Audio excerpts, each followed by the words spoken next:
hey, look, it's really early in the morning here, better get going, the sun's about to come up, and it'll block everything. But, remember I said I'd give you another clip. Here's the second clip. Dreaming. We were talking about dreaming, right? I mentioned dreaming. I have a couple notes here because I get off track. And dreaming big. I love to dream. And when you dream, you have thoughts. Your thoughts go hand in hand. Your thoughts create the dream, your subconscious with the dream, and then you think about your dream. And I love dreaming, but I like thinking about the dream I had and my thoughts about that dream. And I want you to understand, I'm going to lead this to somewhere which is going to help you build your business. So better still, I thrive on the decision of my dream. Once I've had that dream and I think about it, I got to make a decision, right? You know how it happens. It's like you have the dream, you think about it, you go, oh, come on, Mal, let's do it, right? Come on, Mal. Love that feeling inside, the feeling of what my dream was, how wonderful it was. Let's make that decision. Come on, Mal, let's make it work. But unless I attach action to that decision, that feeling of the dream, unless I attach action to it, what happens? Nothing. It just fades. That dream fades away. The thoughts, the feeling, they fade away. Well, you know the result, right, of that. Each one of these times, from leaving Australia to go to North America, I had a dream. I wanted to get somewhere where business was better. To living in the mountains, to then getting a home in Antigua, to, you know my story, to all of them, to the 4 or 5 different islands with the 4 or 5 different homes I built, to the dream of, some of you even came and stayed at those homes. That was part of the dream, to build a business big enough that the homes, they were like resorts I built. So that was really important. But I had to attach action to my decision. And then my decision, it was initiated by those dreams. Well, let's talk about action and attaching action, right? So like I said, I had to attach action to my decision. And you can see, where am I? I just had to take some action. I had to block that sun. It just popped up. Beach is just there, and the sun just popped up, so I took action to my decision. Now, look, let's get into the meat of this. We got a lot of building going on here. You can see right there. See, there's brand new fences and concrete going up. There's right here, building an Airbnb on the acre of land on this side. There's 10 acres here we have. So Airbnb going up there. On the other side over here is a whole other building crew. And they got another project going on over there. Now, I used to be in the building game when I very first started, way back when I was a teenager and into my early 20s. And I'm going to talk to you about building something. We're building something here. We're building Talk Fusion. We're building a team, the finest team of leadership that we can put together. And back in the day, I got something out. I've always kept this, my Marshalltown trowel, because even though I was a bricklayer, I started as a plumber. Plumbers know, right? Surge runs downhill, show up for work on Friday. You don't have to be smart to win at this business. You just got to have your dream. Take that dream, think about it. Take those thoughts of that dream, take the action, and attach that action to your decision. So let's talk about building something. I used to hire bricklayers. We paid them a lot of money, but you laid 1,000 bricks a day or 700 big blocks. In Australia, they were the 8 by 16 by 8 blocks, not the little ones you find mostly. So 700 blocks a day, 1,000 bricks a day. I would get on the line. I would lay 1,000 bricks a day. Just because you're the boss doesn't mean you don't have to do it. You lead by example, and they would. So I'm going to relate to this, to just like that, because you all know how people lay bricks, right? When you're laying bricks, you got to prepare for it. And the first thing you're going to do, where you're going to lay the wall, let's say we're laying this wall over here, right? There, we're laying that wall. Along where that wall's going to go, you're going to have the brickies laborers or yourself, and you're going to put stacks of bricks, and then in between the stack of bricks, you're going to have a mud board, a board that's going to have the cement, the mix, the mud we call it, and then, 4 feet further down, another stack of bricks, not 4 or 5 bricks, 50, 60 bricks, then another mud board further down, then another stack of bricks, then another mud board. So as the bricklayer's walking along, he can be getting the mud, putting it on the wall, picking the brick up, buttering the brick, putting it on the wall. That's what you're doing. In this business, that's exactly what we're doing.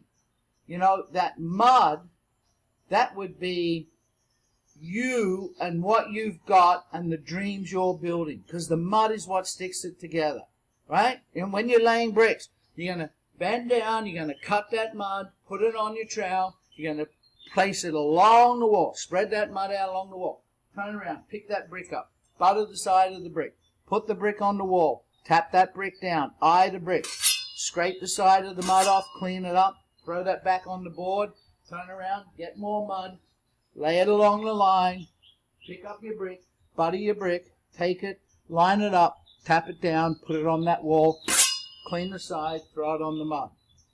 That mud is your dream, and that mud is all the people's dreams that you're introducing it to, and that dream's held together by what? Torque fusion. That's the mud. Torque fusion is the mud. And you're going to be spreading that out, and you need an endless supply of that. Because you need to have that inside you, your dream. You've got to share it. Your dream has got to grow and grow and grow as your business grows, that your dream is big enough for everyone else's dream to fit inside it. That's the mud that you're putting along the wall. The bricks that you're picking up are your people. They're your candidates. And you need a constant supply of those bricks. That means you've got to think about where you can go talk to people. I don't need to give you that about leads or whatever. But a constant supply of bricks. Because when the bricks run out, the mud on the board starts to go off. When the mud on the board starts to go off, you got to get back down there, get your labor to come along, add a little more water, mix and chop that mud up and put it back to get it nice and smooth so it spreads out, right? So you need a constant supply of bricks. But you also need a constant supply of mud. Because if you run out of that mud, you've got nothing to put the bricks together to bond that wall together. And you're building that wall, and that wall's going up. There are people joining your team. The mud, the torque fusion, your dream are holding those bricks together. Those bricks are the people. And your wall is getting built, and it's growing and growing and growing. And those people are in that wall are part of your dream. And they have their own dreams. That's why you got to pay attention to what Randy Schroeder. Go and find those clips in our training on our website, right? That we on our team Facebook page. Find that stuff and go and learn what he talks about with that. And Randy's the best trainer I've ever come across in 30-odd years in this industry. So, we're laying all that. Now what happens? Once you've laid that wall and you've cleaned it all up, then you go get your, I don't have, but then you go get your finishing tool, and you're going to either iron those joints, right, each one of those joints, or rake those joints in the brick, and you're cleaning that wall, you're looking back and you're ironing the joints. Then you take your brush and your broom, and you brush that whole wall down. What's that? You're looking after those people. This is about follow-up. This is your people of that wall. Now you're trimming it up. You're making it look good. You're encouraging them. It's praise and recognition.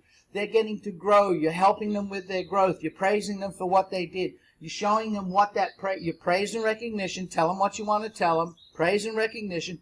Tell them what you want to tell them. Randy taught it. It's a sandwich. It's the same thing I've done all my life. Praise and recognition. The sandwich in the middle, tell them what you want to tell them, how they can grow, what they need to do, if they need to have a few adjustments. Clean that wall up, make it look nicer, praise and recognition, because you both stand back now and you look like, wow. And that's why I like building, because at the end of every day with our crew, we used to stop before we all went home and say and admire and congratulate each other on what we did. And that wall's getting built. Now, what has happened when we're looking back and congratulating? Well, you see, that dream becomes a reality, not just for whatever where you're living. You know, I live all around the world. It could be whatever your thing is. Your dream might be just to get out of a financial pickle. But then you're going to be able to experience that dream together many times, and we know that, right? Last business I was in, there was 5 trips a year. 5 trips a year. And I used to love that. That my team would come, and we'd go on the ticket of the company. They would put you up in the resort, and being a leader, you got to be in the big, right, the ambassador suite, the presidential suites. And then your team would come. Well, that was part of that dream. That was part of my fulfillment. And how I used to like to look at them was, I would go a week earlier. Now, some of you on the call probably experienced this with me. I'll go a week earlier. And because it's success, I like to live my dream. So what would I do? I would fly first class or business class. I was living in Phuket, Thailand, or Antigua or wherever. That's a 20-hour flight. I'm going to enjoy that flight. I deserve it. I built my dream, and now I'm living it. Then I would be a week earlier. So I would contact the administrator or whatever network marketing company I was leading in, and I'd say, okay, I know you guys have got me X room. Can you get me in touch with the resort? And I would get that room for 1 week earlier. 1 week earlier, so I'd be there a week before. And what would I do? I would book leaders to come. Those bricks in the wall with the mud, the cement, Talk Fusion, the Dream, all bonding it together. I would have them come one by one each day. So by the end of the week, I'd have 7 leaders, wives and kids, over that time. First day, 1. Second day, there'd be 2. And each one got time on their own, and I would take the husbands golfing if they were golfers, and the wives would go shopping. I would have all these things organized. And they get to live their dream. Praise and recognition for it. My tab, but it was a part of the dream. I love to watch people succeed. And then when the conference started, those 7 leaders, they were telling everybody what had just happened that week. That's your dream. We have this. You're laying your dream. And you only get it if you take your dream, which starts with your thoughts, and then you attach action. Action to it. And it's as simple as laying bricks. It's that simple. So, let's see each other in our dreams. All right? There you go.